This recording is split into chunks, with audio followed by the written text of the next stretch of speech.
Nagmamakaawa ang ilang magulang sa harap ng Manila Police Headquarters matapos umanong madamay sa hulihan ang kanilang mga anak sa riot nitong linggo. Sumbong pa ng isang magulang, pinagpapalo at pinagsusuntok pa umano ng pulis ang kanyang menor de edad na anak. Ang balitang A to Z ni Kim Salinas. At kami po ay humihingi sa inyo ng tulong na hindi naman po lahat ng nahuli kasama sa rally. Sana po mabigyan nyo din po kami ng karapatan ng mga magulang na makita po yung aming mga anak. Nagmamakaawa ang nanay na ito mula sa Laguna na makapasok sa Manila Police District upang makita ang kanyang anak na si Mark David Adorna.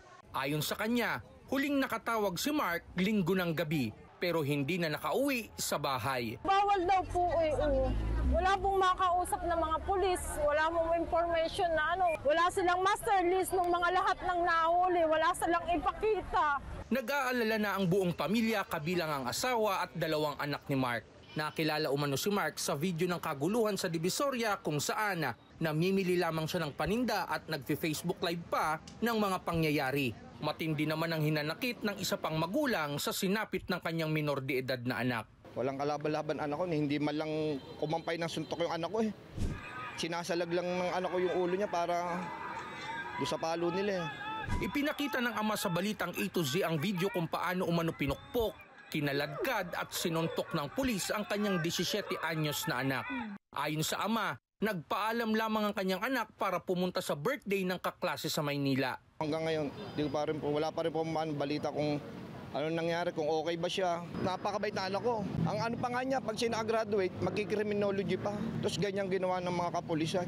Kaya ganito ngayon ang sitwasyon sa labas ng MPD. Tila nagsusundo ng mga anak sa eskwelahan ang mga magulang na naririto sa aking likuran. Pero ito ay nag-aantay ng kanilang mga anak kung kabilang ba ito sa mga nahuli ng Manila Police District noong nakaraang linggo sa riot na nangyari sa Peace Rally.